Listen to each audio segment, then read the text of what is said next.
రేవంత్ రెడ్డి పరిపాలన విధానం మీకు ఎలా అనిపిస్తుంది? బాగుంది, చాలా బాగుంది. అంటే ఏ విధంగా బాగుంది? ఏ అంశం పైన కొన్ని మీకు కొన్ని నచ్చింది? పథకాలు మంచిగానే చేసిండు. కొన్ని పథకాలు కొన్ని ఇక బడ్జెట్ లేదు కాబట్టి దాన్ని చూసుకుంటూ వెళ్ళిపోతున్నాం. అంటే బడ్జెట్ లేదు, ఆల్రెడీ కేసీఆర్ అప్పులు చేశాడు అని ప్రతి ఆ. సభలో చెప్పుకుంటూ వస్తున్నారు. మరి బడ్జెట్ లేనప్పుడు లేనప్పుడు ఏం చేస్తుంది, సోర్స్ తీసుకురావడానికి ట్రై చేస్తుంది కానీ ఉన్న కాడికి చేస్తుంది. అంటే పెట్టుబడులు పెట్టాలి అంటే డెవలప్మెంట్ చూపించాలి కదా, మరి డెవలప్మెంట్ ఇంకా స్టార్టే కాలేదు. ఏ విధంగా చేస్తుండు, ఆయన చేసినంత వరకు చేస్తుండు. ఏమంటారు, ఆయనది ఏముంది, ఫ్రీ బస్ ఉన్నదే చేస్తాడు. ఫ్రీ బస్ అయితే ఇక అది కొద్దిగా ఇబ్బందిగానే ఉంది కానీ ఇక నడుస్తుంది. ఫ్రీ బస్ ఉంచితే బాగుంటుందా, తీసేస్తే బాగుంటుందా? ఇక అది మేము ఏం చెప్తాం, మేము లేడీస్ కాదు కదా, మీ అభిప్రాయం ఏంటి అసలు? ఉంటే బాగుంటుంది. వాళ్ళకి ఇబ్బంది ఉండదు. స్పెసిఫిక్ ఏజ్ వాళ్ళకి పెట్టాలి అంటే ఏ ఏజ్ వాళ్ళకి పెట్టాలి?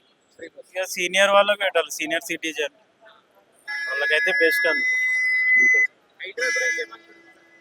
హైడ్రా అయితే ఇప్పుడు ఇక అప్పుడప్పుడు వాళ్ళు మధ్య మధ్యలో అమాస పుణ్యం అన్నట్టు సూరిపోతారు అంతే. అంటే అది కరెక్టేనా? కరెక్టే అంటే ఇక మనం ఏం చెప్పలేము, వాళ్ళు ఆఫీసర్లు వాళ్ళు ఏం చేస్తారో అర్థం.